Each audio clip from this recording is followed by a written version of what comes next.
On this episode of Jets Uncovered, we finally get a chance to talk about the Jets' top pick of the 2018 NFL Draft and what he'll bring to the franchise. We'll do that with our special guest, draft analyst Dan Shonka from Ourlads, as Jets Uncovered Draft Special Edition on Ourlads Football Radio Network starts now.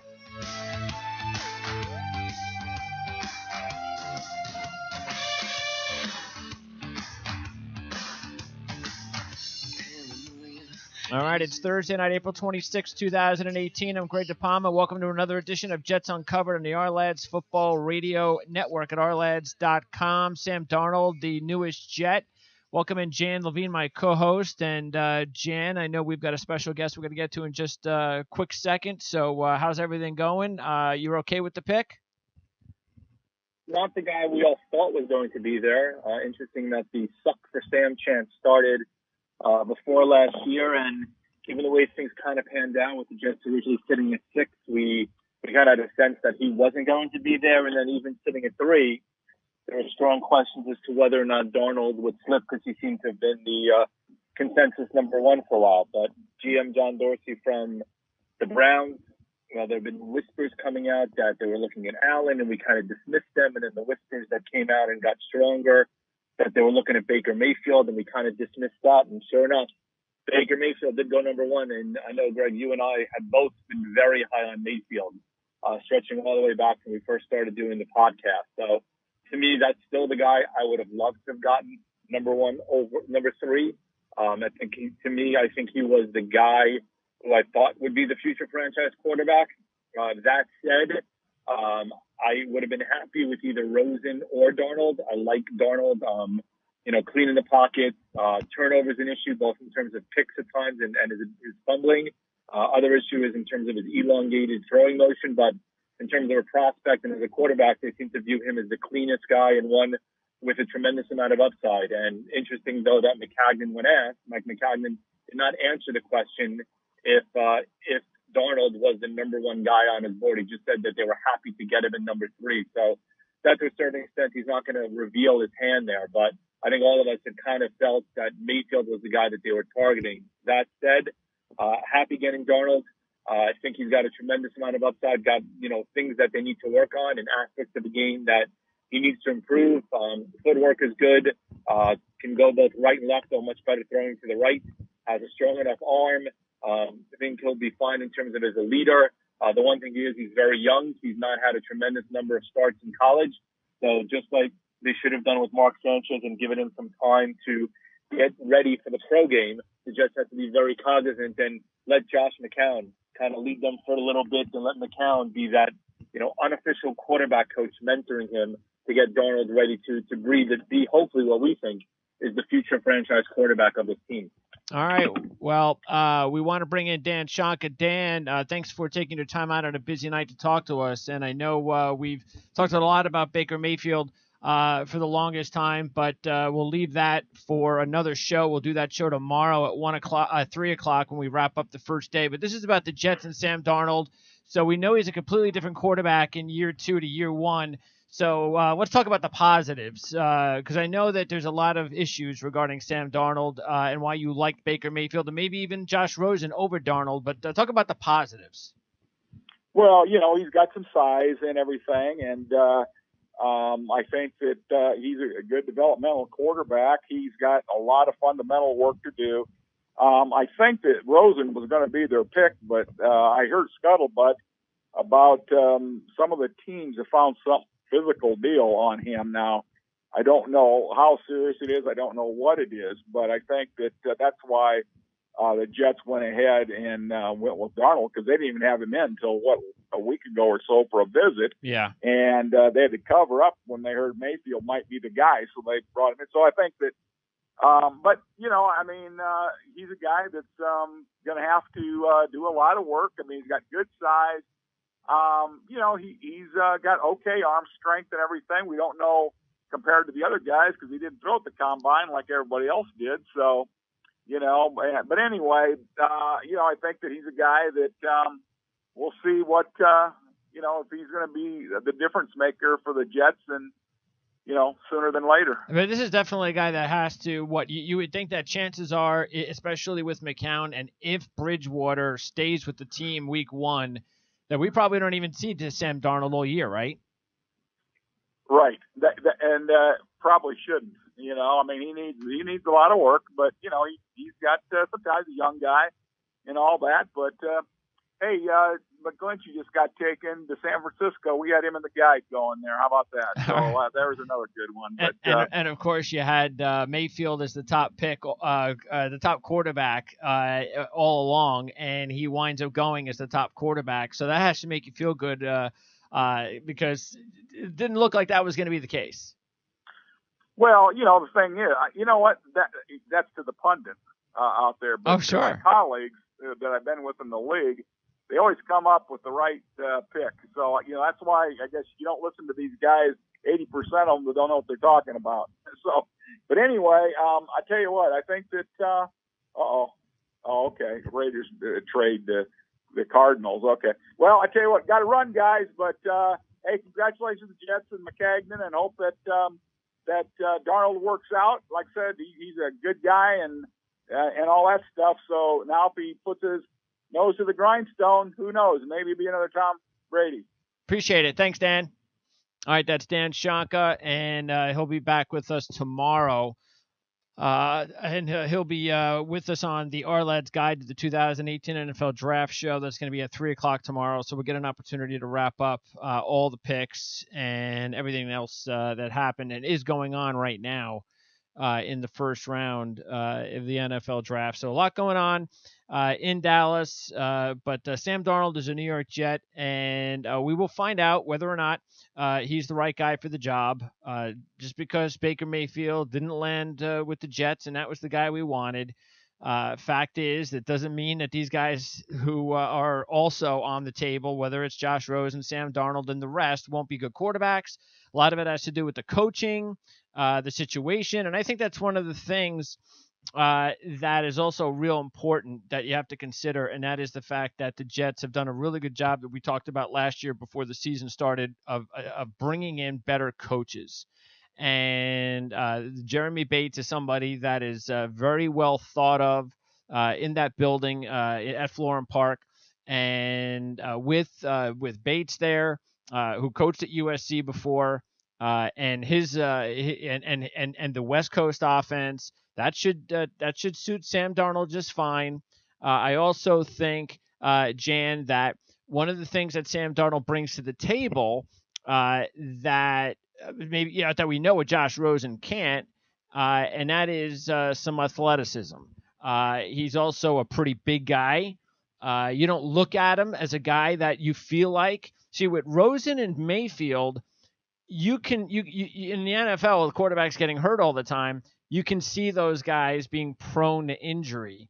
But you look at Sam Darnold, and you look at how big and stocky he is and athletic he is. That's not something – of course, every quarterback can get injured, but that's not something that you would tend to worry about. He's a guy that looks like he's going to be able to handle the grind.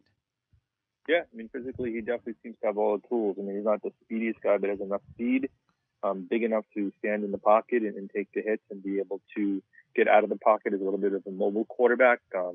Clearly doesn't have the injury risk that Rosen had. And it's interesting that Buffalo traded up and they focused on getting the guy probably with a stronger arm in Allen than going after Rosen. So you wonder if Rosen may end up going to Dolphins at 11. And the Jets clearly had a choice right there. I mean, I do still think that Mayfield was the number one on their board, and they adjusted once Mayfield was gone.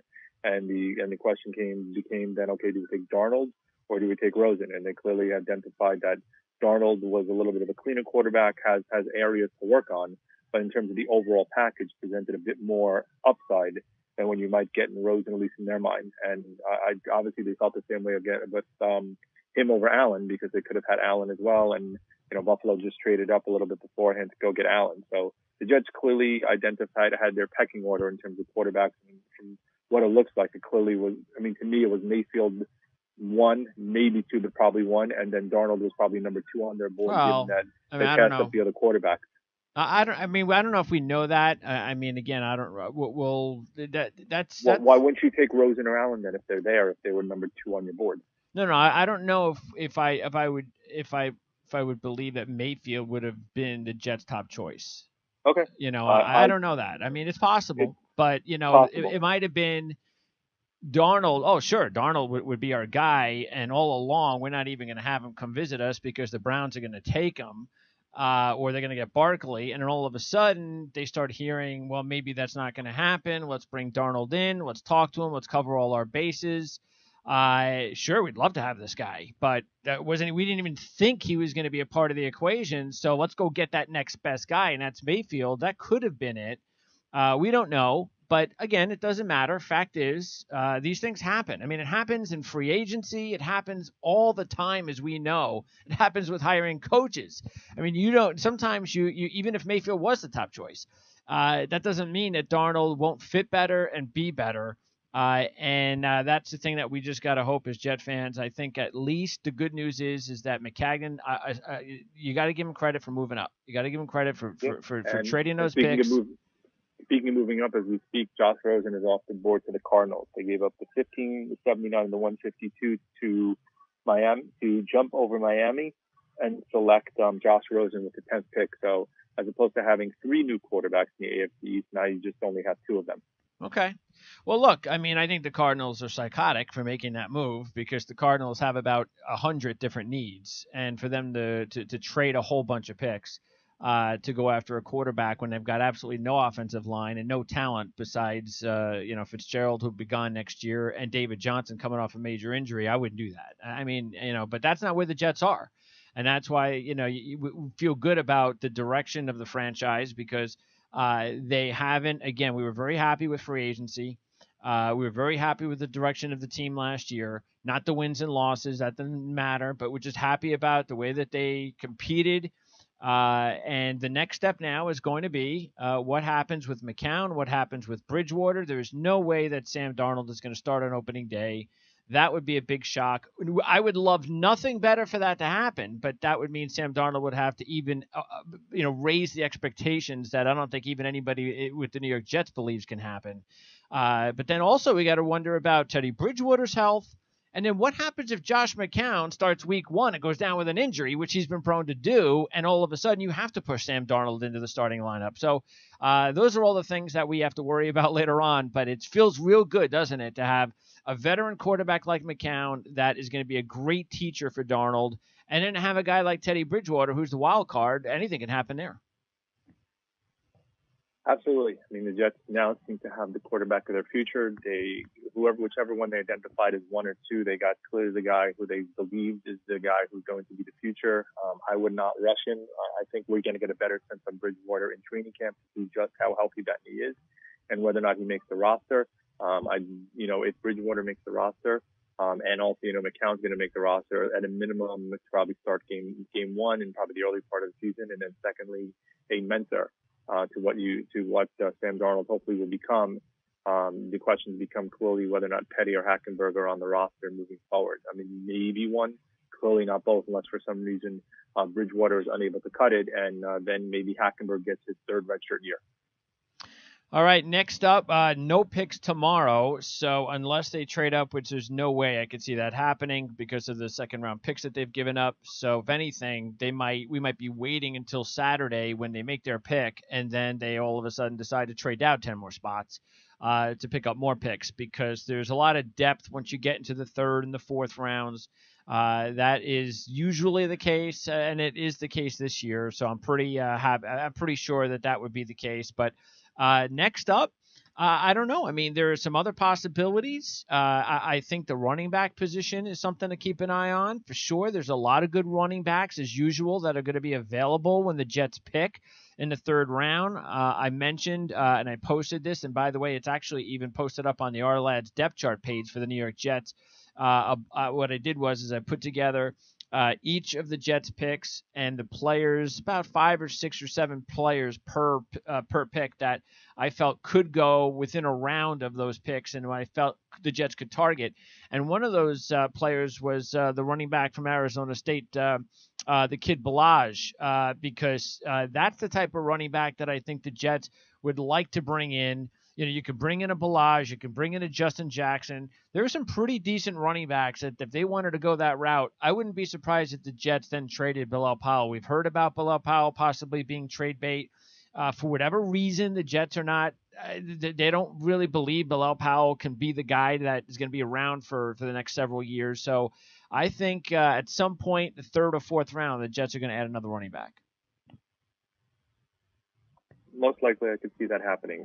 Again, I think it kind of depends on the other needs that occur there. I think we've talked about they definitely have a lot of other needs. I don't know if that's the primary one, but I might look in another direction. Well, if you look in another direction, then you're talking about the possibility of adding, of course, pass rushers, and that would be coming from a certain group. And we talked before about some of the guys that you could be looking at there. There's a whole bunch of different. I mean, I think you could actually wind up getting some pretty good pass rushers a little bit later on. You don't have to worry about getting one in the third round necessarily, but they're there. You take a look at, matter of fact, a couple of guys. Another position that I think the Jets should be looking at is nose tackle. You don't always have to worry about nose tackle early on in the draft. But if they did, there are some really good nose tackles that they could look for in the third round. I mentioned the kid out of Virginia Tech, Tim Settle. He's got, a lot of potential. Bilal Nichols out of Delaware is another one. So there are some pretty good defensive tackles. Justin Jones out of NC State. There's some good players that you can get at that position too. And then we talked about the tight end position. I don't know whether or not they're going to add any depth at wide receiver. We definitely believe cornerback. They should be adding some, and there'll be some good cornerbacks as well in the third or fourth round. So I'm looking forward to find out exactly who else they add, and then we'll wrap it all up when we talk again on Saturday night. Absolutely. I mean, we talked. I mean, to me, tight end is a major need. Outside pass rusher, either defensive line or linebacker, is a major need. Wide receiver, maybe if an elite guy really slips. Running back, similarly. They've added guys already, and then I could also see them maybe grabbing a safety or cornerback, probably another cornerback, given you had an injury history with Claiborne, just to be safe and to make sure you'd have an elite guy. But I do think and tight to me, I'd focus tight end third round, especially if one of the bigger guys slips.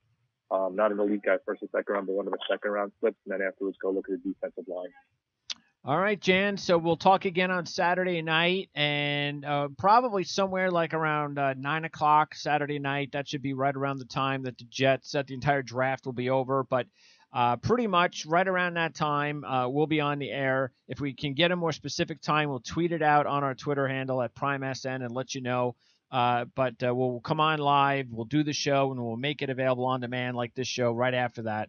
And then you'll have something to chew on the rest of the weekend. So, Jan, appreciate it. Enjoy watching the rest of the draft for the rest of the teams tonight, and then, of course, tomorrow. And then I'm sure the Jets will make it exciting for us on Saturday, and then we'll wrap it up on Saturday night. Looking forward to it. Speak to you then, Greg. Thanks, Jan. That's Jan Levine. And also want to thank, of course, Dan Shonka from our lads, who we'll talk to tomorrow at 3 Eastern, approximately 3 Eastern. It's going to be a busy day, I'm sure, for Dan.